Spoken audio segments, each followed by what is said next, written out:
Hi, everyone. Just 1 second. We're just making sure that we have everything set up correctly.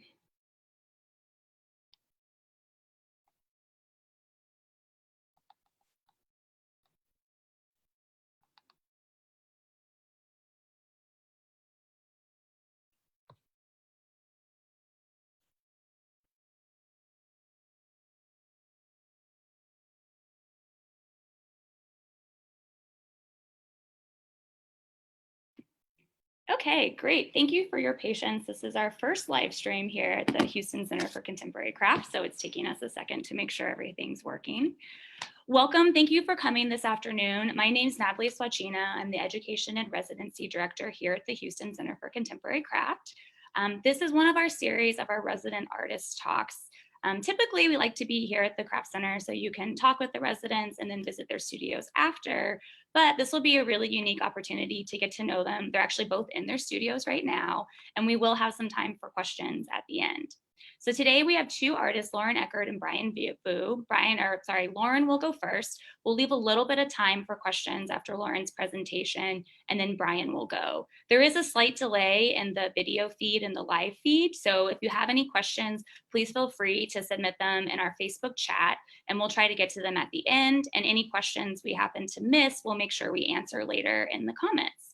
So thank you all again for coming today. Just a quick overview of our residency program.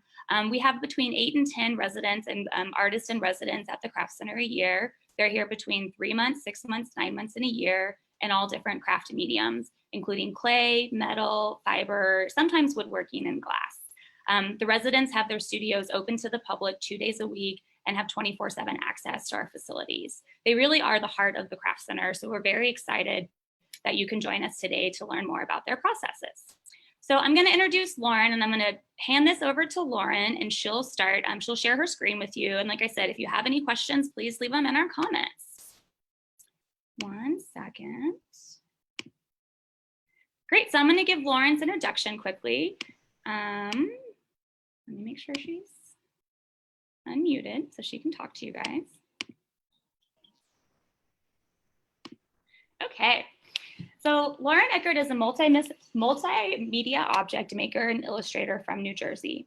Her work has been exhibited in venues such as the Museum Arnhem in Amsterdam, Netherlands, Aramont School of Craft and Arts and Crafts in Gatlinburg, Tennessee, Orman Concept Gallery in Santa Fe, New Mexico, New York City Jewelry Week, and Peters Valley School of Craft in Layton, New Jersey. In 2018, she curated the show The Virtual Hand for Temple University. She has received awards for including Shapeways Education Grant and the Society of North American Goldsmiths Conference Student Scholarship in 2019. Her work was included in the 2018 Snag Jewelry and Metals Survey and Current Obsessions series, So Mint. Lauren attended the Tyler School of Art at Temple University in Philadelphia, where she received her Bachelor's of Fine Arts in Metal, Jewelry, CAD/CAM in 2019. And this is actually Lauren's last weekend here at the Craft Center. So we want to thank Lauren for 6 wonderful months with her. Lauren's heading back to Philadelphia, but you can keep in contact her through her social media and website, which I'll mention later. Okay, Lauren, over to you. Thanks, Natalie. Okay, let me share my screen here. And get this PowerPoint running. Okay, so thank you for joining me and to hear about my work, and thank you for the Houston Center for Contemporary Craft for giving me a platform to share my work. My name is Lauren, and my website and Instagram handle are on the screen if you want to reach out to me after this talk. So my education at Temple University in the Metals, Jewelry, and CAD/CAM program was very technology focused, so I became very interested in 3D printing and computer-aided design. So I was inspired, at the same time I was really inspired by movies like this one right here called 2001: A Space Odyssey. So combined with my love of science fiction movies, my artwork centered around a lot of the concepts and aesthetics of technology and speculative fiction.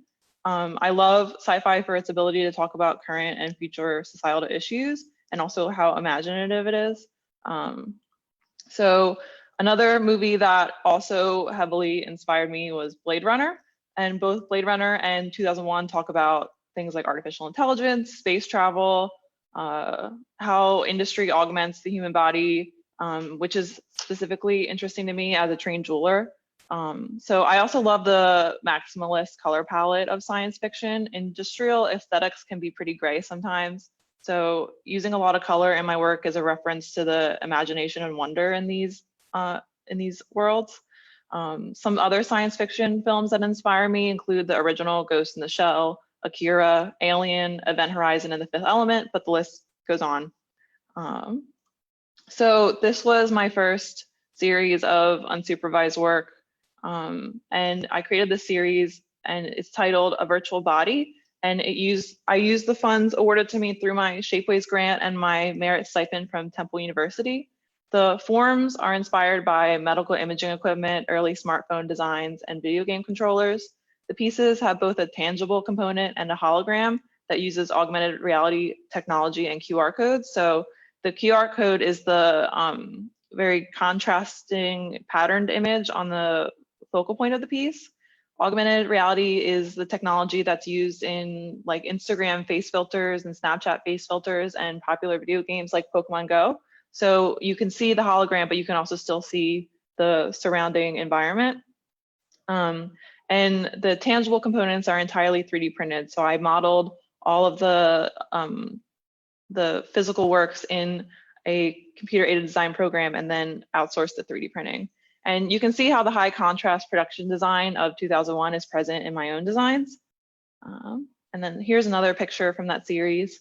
The tangible and virtual components represent the dual experiences of existing in both a tangible and virtual world. I was thinking about how my experience and other people's experience of me is influenced by my digital self on the internet. The photo shoot that I took these images of this series was part of a workshop with the contemporary jewelry magazine Current Obsession at Temple University. Learning how to do art direction was really fun, especially finding other ways to create a brightly colored and artificial environment using photography techniques as opposed to just making objects. So I also, in addition to films, I really like sci-fi illustration for the glossiness and bubbly and dynamic form language. Metal infrastructure is a big part of the aesthetics of utopian and dystopian worlds. And I wanted to reference that in my own metalworking, like how these spaceships are made of metal and the spacesuit is made of metal. And that interested me as someone who works with metal. So my desire to use color and go back to metalworking brought me to the material titanium, which can be colored using a process called anodizing. I started using my skills with computer-aided design and a tool called a hydraulic press to create these faceted bubble forms that reference that futuristic aesthetic that I was interested in. These pendants are also very geometric and have strong silhouettes that are influenced by the silhouettes of imaginary spaceships. So the anodizing process is one of my favorite parts of titanium, and it happens really fast, so there's an element of instant gratification. And here's a little video of how that looks when it's happening. And it also looks really scientific, so it makes for a fun demonstration when there are people like visiting your studio or you're like a traveling artist and you're demoing something for a group. It works by running an electrical current through the metal, and depending on the amount of electricity, you can get different colors. And this video is running through the whole spectrum of possible colors. So because I have the voltage set at a certain color, that's the color that corresponds to this bright, like kind of iridescent blue. And then I'm wearing gloves so I don't get shocked by the electricity, which is useful. And so after working with both 3D printing and titanium, I was learning a little bit of electronics in a robotics class that I was taking. So I combined them all into this piece titled Pixel Gems. And it's a wearable video that acts as the focal point instead of the typical focal point of a piece of jewelry, which would be precious stone. And so it replaces the precious stone with pixels, thus giving it the name Pixel Gems. And unfortunately, when I moved studios after graduation, the screen part of that piece broke. And so I salvaged the metal components and re-anodized this piece into this new work. I had gotten a little bit better at surface treatments for the titanium, so I made it a little bit more satiny too to kind of reference that glossiness that I really like. And I like the silhouette of this pendant a lot because it reminds me of the Atari Space Invaders game. And I used the chain to kind of interact with that silhouette a little bit more that hadn't been happening in the previous iteration of the piece. So I'm also an illustrator, and that mostly started to be part of my practice on a whim when I wanted to do something a little bit different from metalworking. This is a picture from the video game Hyper Light Drifter, and my style is really inspired by a lot of those 8-bit pixelated styles of video games. Older video games like Pokemon and Zelda, and newer video games like Hyper Light Drifter and Stardew Valley are really interesting aesthetically to me. So that's kind of what I'm drawing from in my own illustrations. So this was my first series of illustrations, and it's a collection of digital collages printed on fabric scarves. In elementary school computer class, we had this drawing program called KidPix that was basically like Photoshop for children. And when we were supposed to be doing like typing lessons and stuff, I would usually be playing around on the program instead. And just like filling the screen of the program with like as much content as possible, going back to that maximalist preference that I have. And feeling nostalgic, I re-downloaded the program and started using it to make collage components that I then arranged using Photoshop. And this is the first one I made, and all the gems are kind of a reference to my jewelry background. And then this is another one from that series, and it has more of a classic bandana biker vibe to it. I really just wanted to use those little fire icons and kind of built the whole illustration around that. So then I moved to Houston for my residency starting last December. And this is a time-lapse video of me soldering some small earring studs for the holiday market that we had here. And using fire with a torch is an important tool for jewelers, but I don't actually use it that much with my titanium work because titanium, like silver and steel, can't be soldered. So for my sterling silver and mild steel pieces, I will sometimes use my jeweler's torch, but not for my really colorful pieces generally. And then when I'm in the studio working, I'm usually listening to like audiobooks and podcasts, and sometimes those influence my work too, with their world building as well. And then this is the first brand new artwork that I made when I was in Houston. I wanted to change up the way I was working with the titanium because I was ready for something new, but also because the hydraulic press that I had been using was too heavy to move across the country. So there was a practical element as well. I wanted to bridge the gap between my 8-bit illustrations and my metalworking, so I decided to try weaving the titanium, so each little woven square would be visually similar to a square pixel. I've seen woven metal before with silver and copper, but not titanium, and I thought that the anodized colors would provide a bright contrast that has a similar visual effect and palette to my drawings. Also, I started working with mild steel as kind of a skeleton for all the elements in these pieces because I assisted with a steel fabrication for jewelry class at Peters Valley this past summer that Lynn Batchelder taught, and I loved it. So I kept working with steel as well, and I brought that to my residency. So does anyone remember when you were a kid and you would just rub your hands all over the TV screen so you could feel the static when there was those TVs that were like the size of fish tanks? So that's what this picture kind of makes me think of. And I used to do that, and then my mom would say like the TV would hurt your eyes. But anyway, after proving my concept to myself with my first woven pixels piece, I was thinking about the density of digital images and wanted to make the weaving even tighter to give it a staticky feeling like this image and when you would like touch the TV. So this is my second woven pixels piece. I doubled the density of the weave and made this miasmic cloud of digital static. If you run your fingers over the metal, it almost feels like the zesting side of a cheese grater. So it also has a nice texture and tactility too. The size of the base plate is about the limit of what my anodizing machine can anodize. There's a certain amount of surface area that it can handle, and this was about approaching that top parameter. So another reason that I like titanium is because it's not that dense of a material, and so I can make really lightweight pieces relative to the amount of material I'm using, so I can work fairly large for a jewelry scale. So after testing out my colorful woven titanium and I was satisfied with the results, I wanted to add some more elements to create this piece. And while it is a wearable necklace, you can take it off the wall and put it on if you want. It's more of a wall object that hangs from these two 3D printed claws that I designed. I'm using my woven titanium as a decorative element that still creates a digital futuristic vibe, but also as a mechanical element and a cold connection between the steel and titanium geometric forms, because like I said, you can't use heated connections like soldering. And I wanted this piece to be something you would arrive at in the midst of maybe a journey, maybe some part of an imaginary castle or cavern, as an object that could be some sort of loot that maybe would serve as an amulet of protection, or maybe it sets off a trap when you remove it. And the idea of arriving at the piece comes from video games where the player would maybe find armor or other important items in a certain room in the dungeons. This is a still from the game Legend of Zelda: Link to the Past, which was like way back when people had those little tiny Game Boys. And video games are really interesting to me as an illustrator because there's lots of world building, lore, creatures, and as a craftsperson, there's lots of interesting objects that help your character along. And this is a closer photograph of the same object. Here you can see how the woven elements here you can see the woven elements more and how they connect all of the different steel and titanium hollow forms. So I wanted to include the chains as well because I think handmade chain is really beautiful, and they have a nice movement and tactility. The jump rings of these chains are square jump rings, which I chose because it echoed the square and geometric forms of the body of the necklace.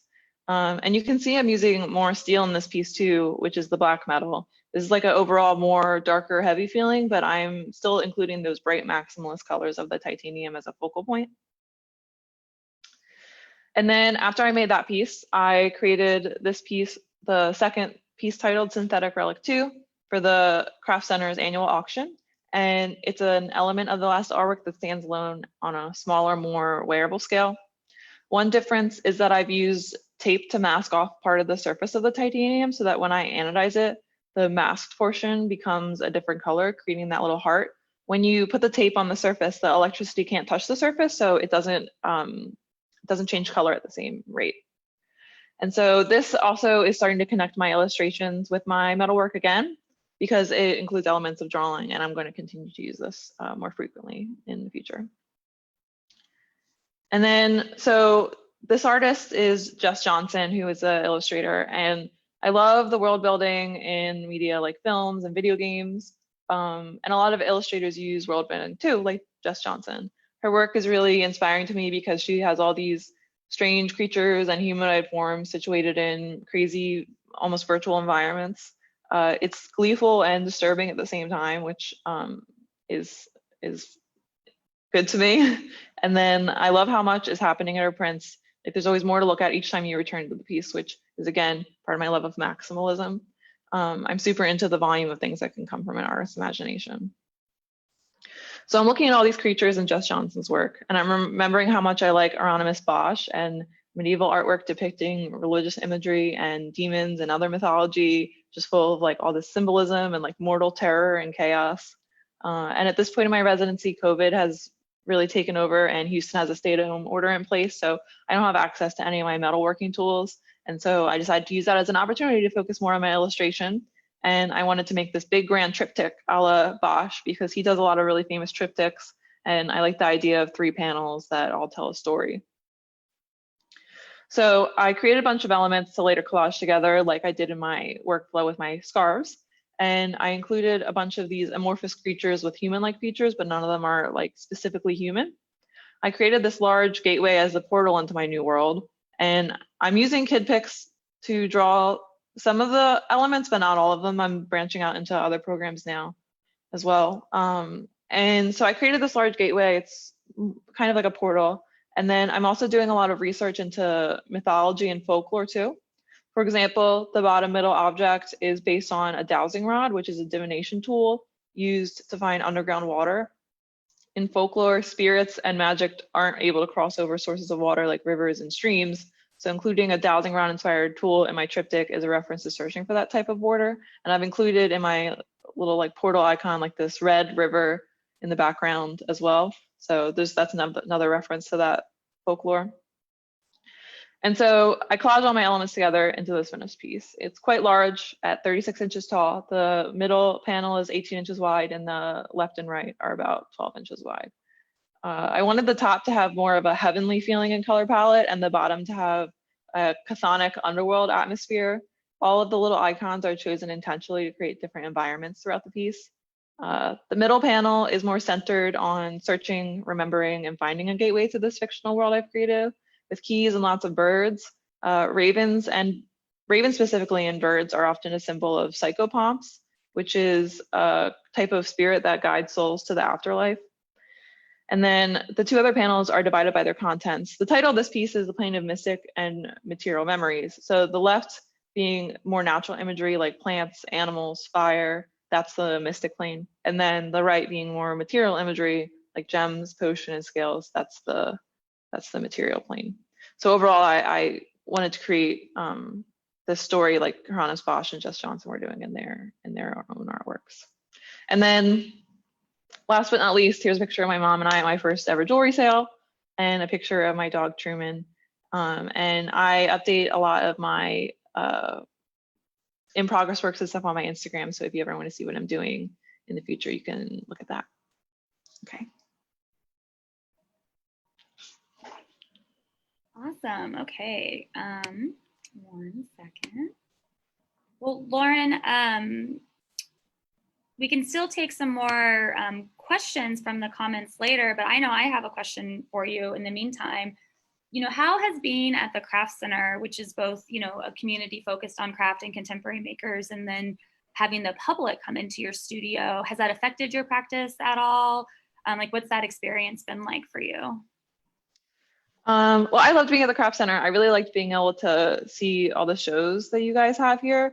I know that the Casey Curran show was really inspiring to me because he was doing a lot of work about technology and space, which is right up my alley. And then you had the illustration and craft show too, which was like I was into on like another aspect of my practice. So that was inspiring to me, seeing other like metalsmiths and like ceramicists who also draw. And so when I was kind of, you know, stuck without a studio, I was like inspired by that show and encouraged me to do a little bit more illustration.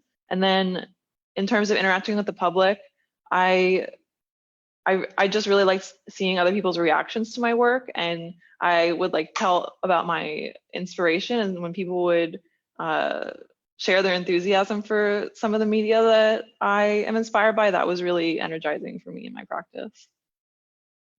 Great. Well, we do have a question here for you. Let me get to it from Brianna, that they've seen pieces, some pieces of yours where the anodized titanium is like a graduated rainbow, and they'd like to know how do you mix the colors? How is it that the colors mix like that when you're anodizing? It seems like the colors would change so fast. So maybe you could talk a little bit more about that process.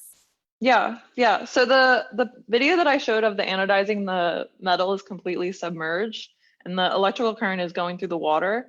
So instead of completely submerging the metal, what you do is you just dip it in and out of the water, and then the oxidation layer that creates that color builds up in different thicknesses on the metal. So depending on how fast or how slow you dip it into the water, which completes the electrical current, you can get different striations of a gradient.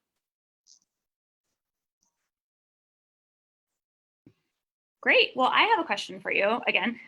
What's next for you? What's your next plan? Like, where do you see your art going from here? I know that something that's always really interesting to me is that you're really adaptable to the space you are, to the tools you have. When you know, during this quarantine, being able to have access to part of your tools, that you really, you know, switch to working digitally. So I think that's super interesting to see where you'll go next. So do you have any ideas?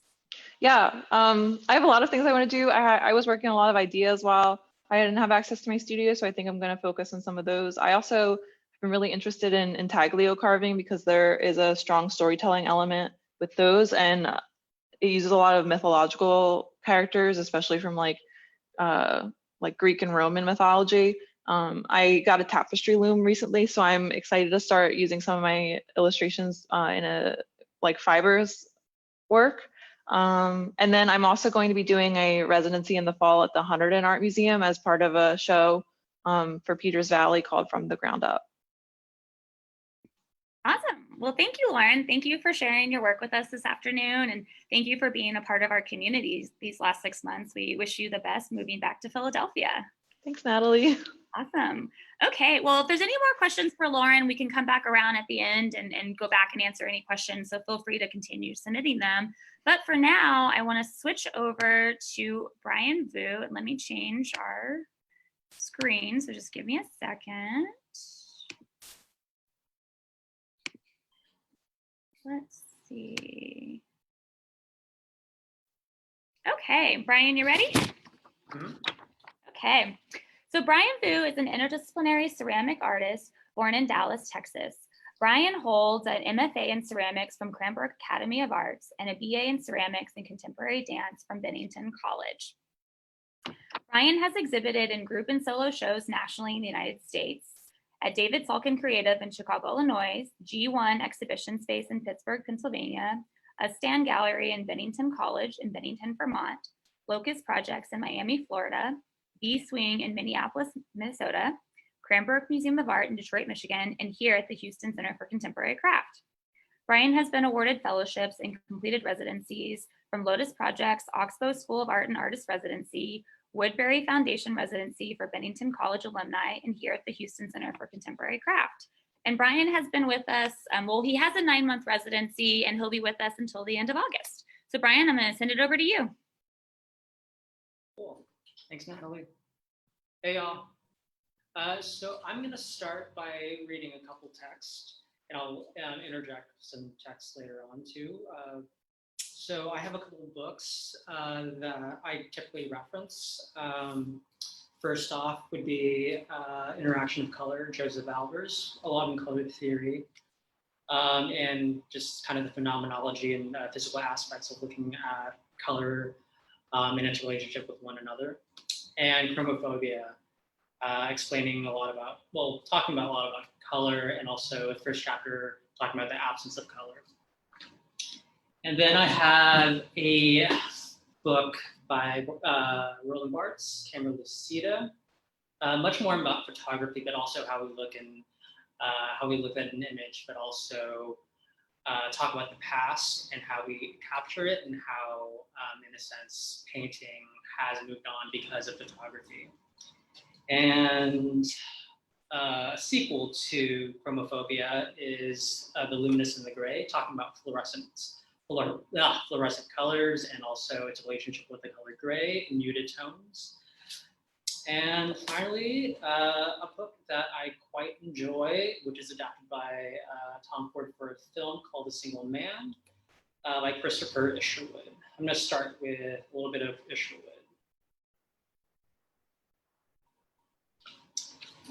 Okay. Waking up begins with saying am and now. That which has awoken then lies for a while, staring up at the ceiling and down into itself until it has recognized I, and therefrom deduced I am now. Here comes next, and is at least negatively reassuring, because here, this morning, is where it has expected to find itself, what's called at home. But now, it simply isn't now. Now is a cold reminder of one whole day later than yesterday, 1 year later than last year. Every now is labeled with its date, rendering all past nows obsolete. Until later or sooner, perhaps. No, not perhaps, quite certainly it will come. And that's from actually the first paragraph of that book.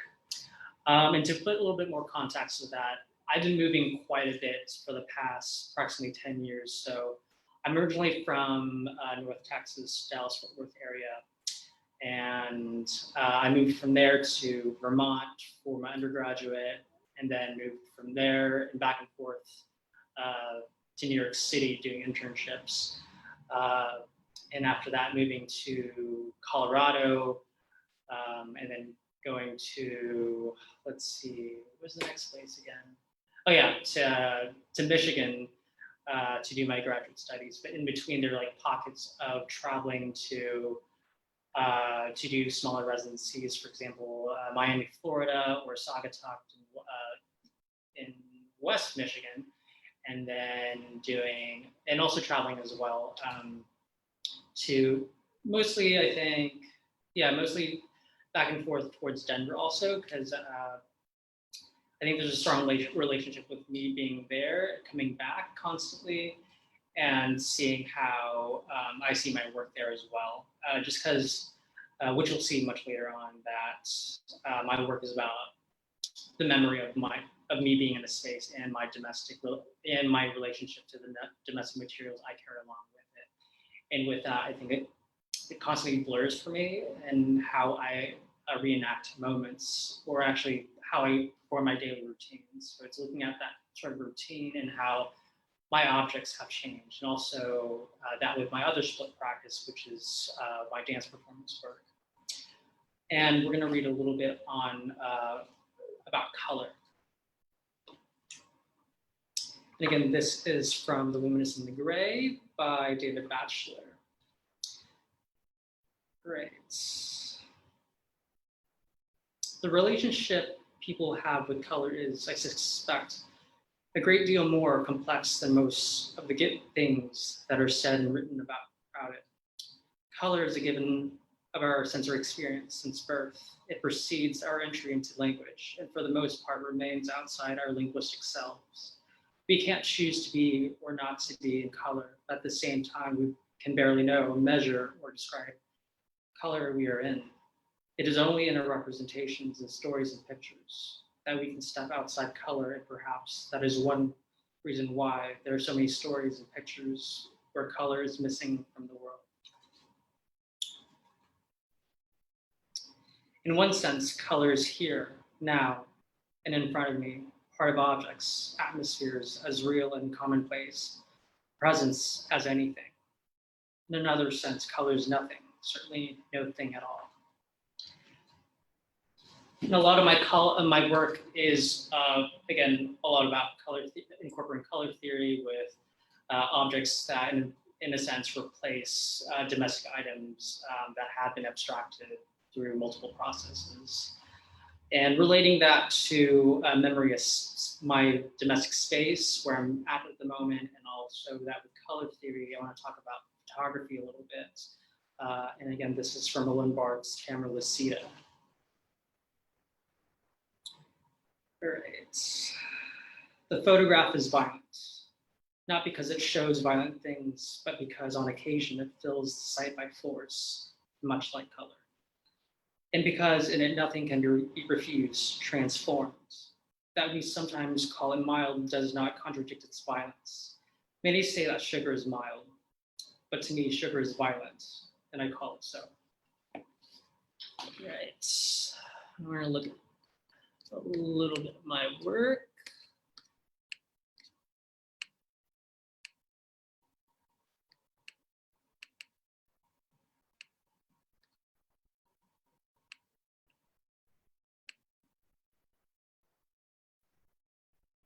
All right, it's loading.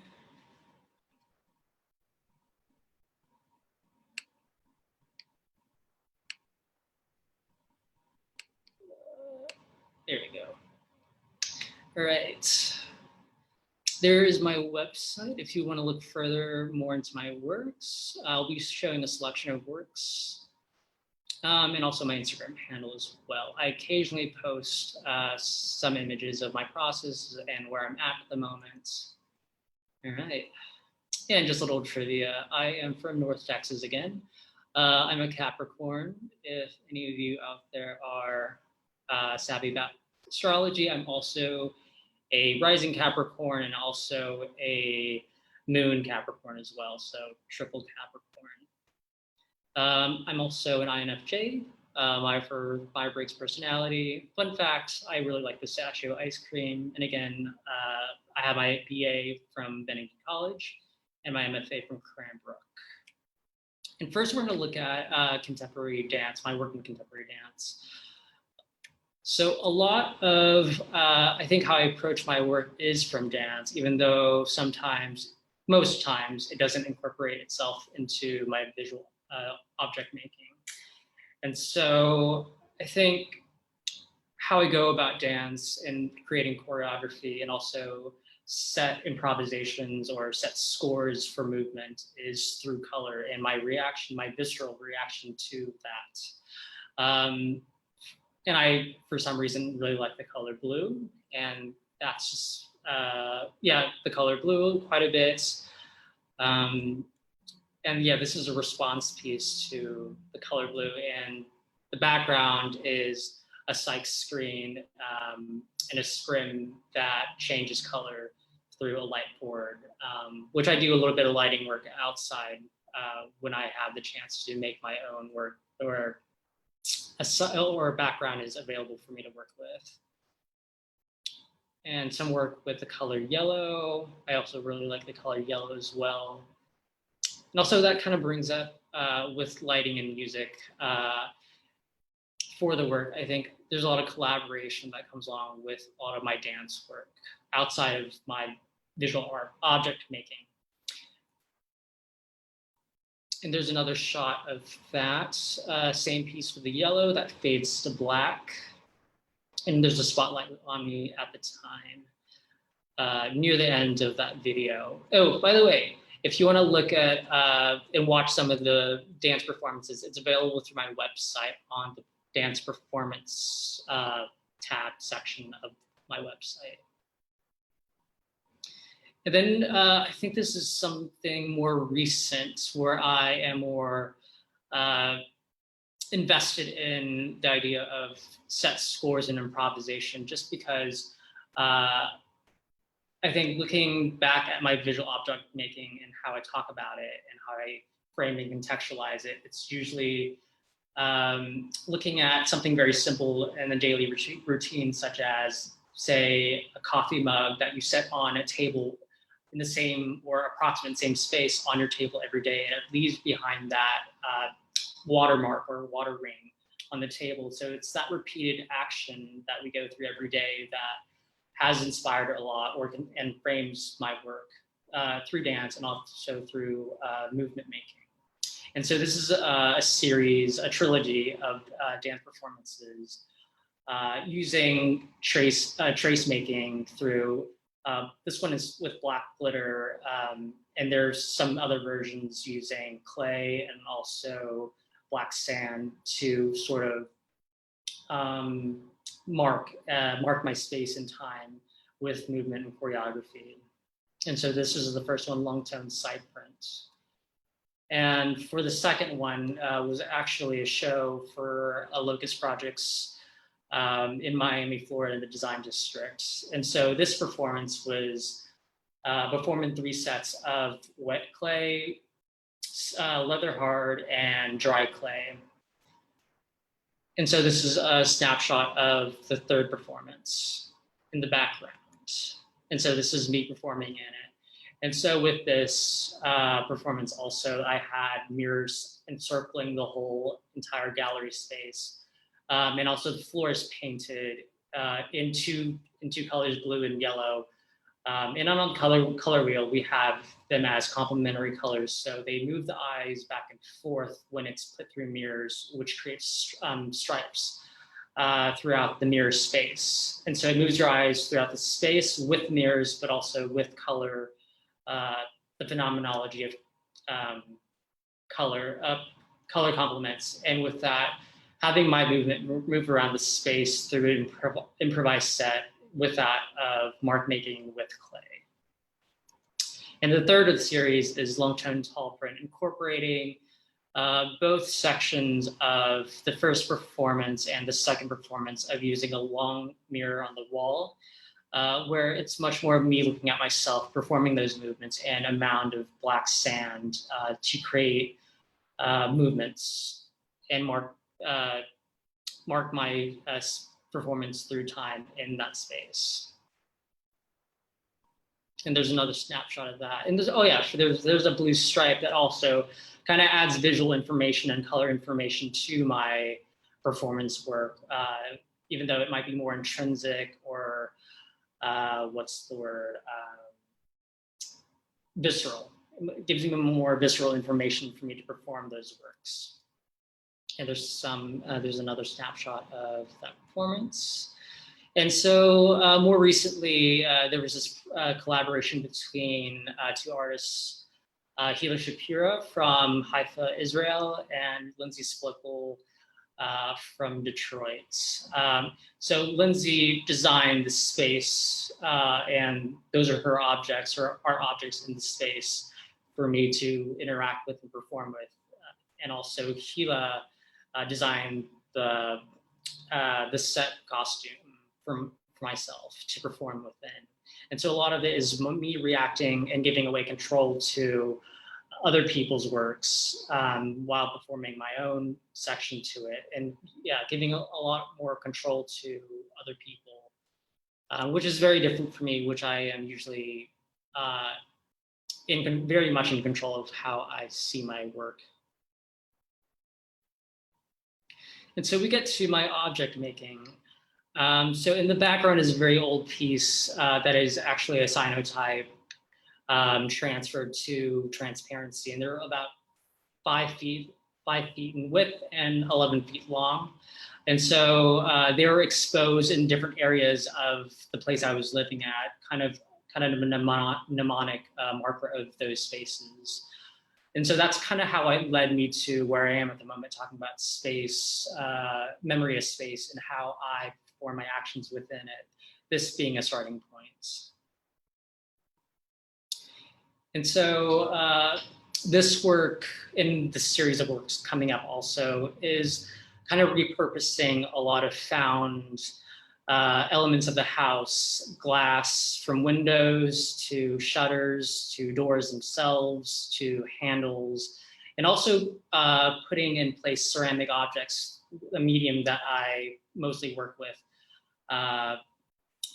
that I typically make ceramic objects to replace certain elements and to pinpoint ratios, to also reference painting also, but also to more formal values of how we see and approach and the audience being attracted to an object, using obviously color theory, but also a lot of references to modernism, minimalism, yeah. And more of a close-up shot of that, and some snapshots of the ceramic section of it. And you can imagine them being kind of stand-ins for like a door handle or a handle on a window, or a switch or whatnot.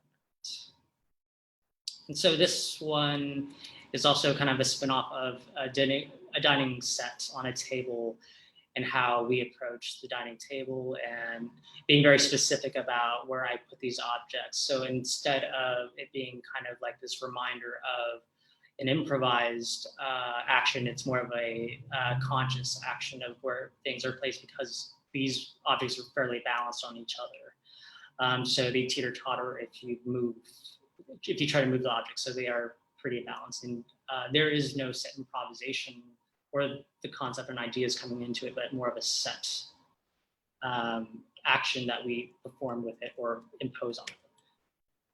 And so here's another iteration of it, of those works, but through monochromatic values on each of these doors that have been repurposed, and more ceramic objects that kind of is more abstracting outside of the domestic realm and functional use of ceramics, and more towards kind of using rules of thirds and traditional painting codifications and how we go about making a painting. And combining sculpture, painting, installation, and ceramics in one sort of format. This version is an exemplification of that. And so this show of mine is also another exploration of that, but also using many, many different materials just besides ceramics. So cotton, synthetic flock, to steel, to acrylic, to wood, and obviously ceramic. So they are all named similarly, and they're just kind of how I work. Also, usually in one stint, I'll have a very simple idea, and then I'll expand on it quite a bit through many iterations. So that you can see very similar modifications and codes throughout the work for this show.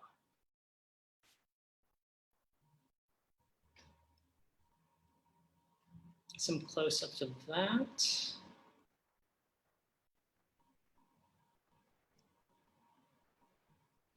And so this is some more recent work at the Craft Center. So this is another series of thrown ceramic items with steel and aluminum and glass and flock, where it's also another spin-off of the setting place, but also moving that towards something more inaccessible to how you would go about performing the actions of being on a dinner table, and also the accumulated actions throughout that domestic space around a kitchen table.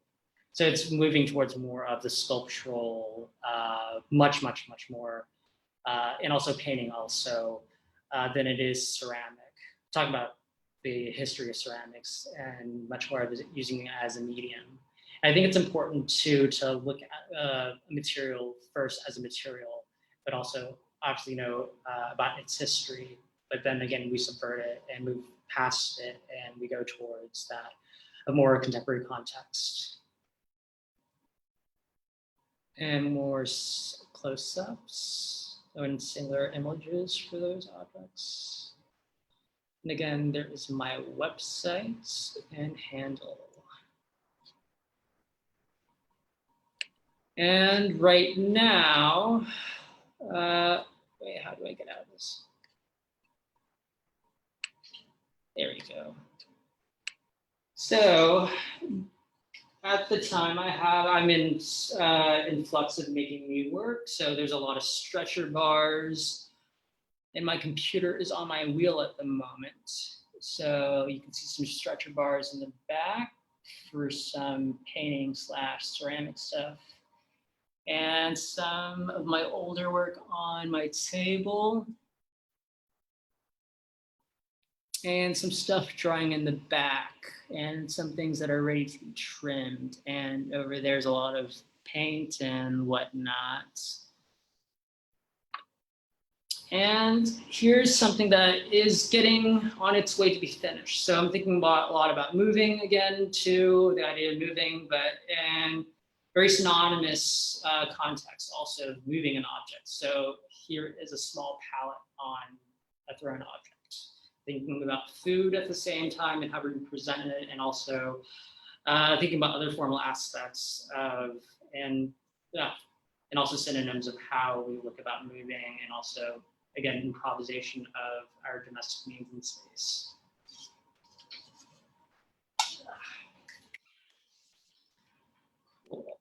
Thanks. Awesome. Well, thank you so much, Brian. I have a couple of questions for you myself. One thing that I'm wondering when I'm listening to you talk about your plate series or your dining table series in particular is, when you're in the process of making these, do you have a certain arrangement that you think that they're going to go in? Like, are you pre-planning the balance and the colors, or is it an experimentation for you where you're making objects and then seeing how they fit together?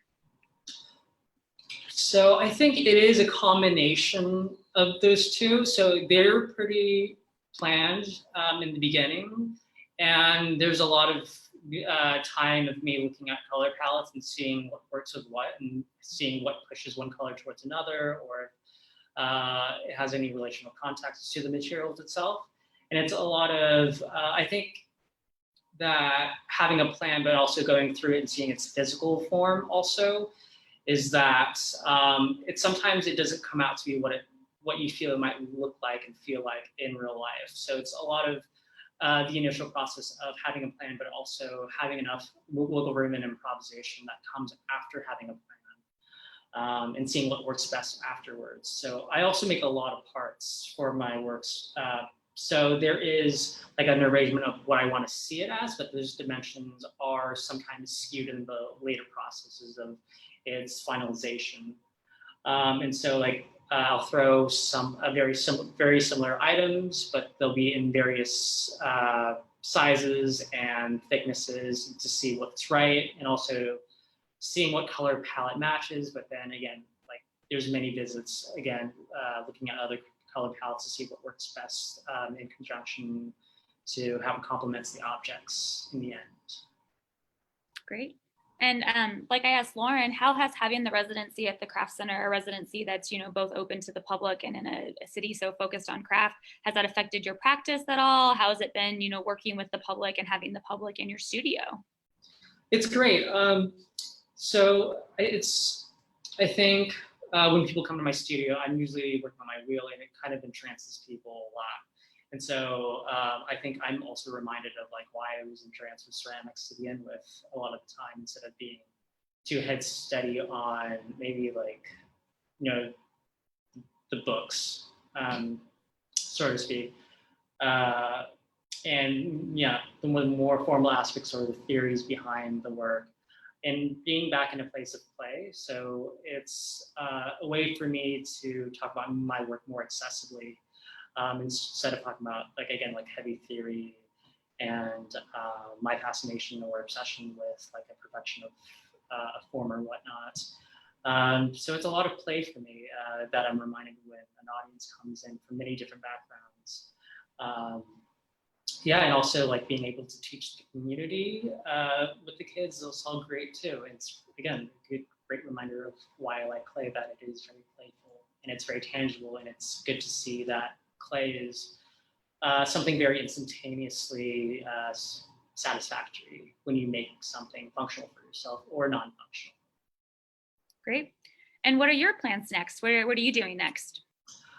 So after August, I have a couple residencies that I can't give too much information away at the moment. Things are still in flux with those residencies. But yeah, there's teaching opportunities also.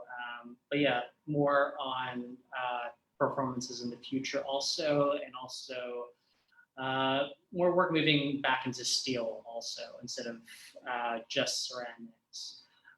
But yeah, also other media. Great. Great. Well, thank you so much, Brian, for opening up your studio and giving us a peek into your studio as well. Let's see. I just want to thank everyone for joining us this afternoon to visit with both Lauren and Brian. Lauren and Brian have been amazing residents here at the Craft Center. Brian's here till the end of August, so hopefully you'll see his work more online and some more interaction online. You can find all of their websites and information, how to get to their social media, through the Craft Center website. You can search our current resident artists, read their bios, go visit their websites, follow them on social media so you can continue to learn more and interact with them. We'll continue our series of resident artist talks probably again this fall, but in the meantime, the Craft Center is still closed to the public, but please visit us online. We're posting on social media on both Facebook and Instagram, and we would love to see you continue to interact with your community here. Again, thank you both, Lauren and Brian, and everyone have a nice day. Thank you.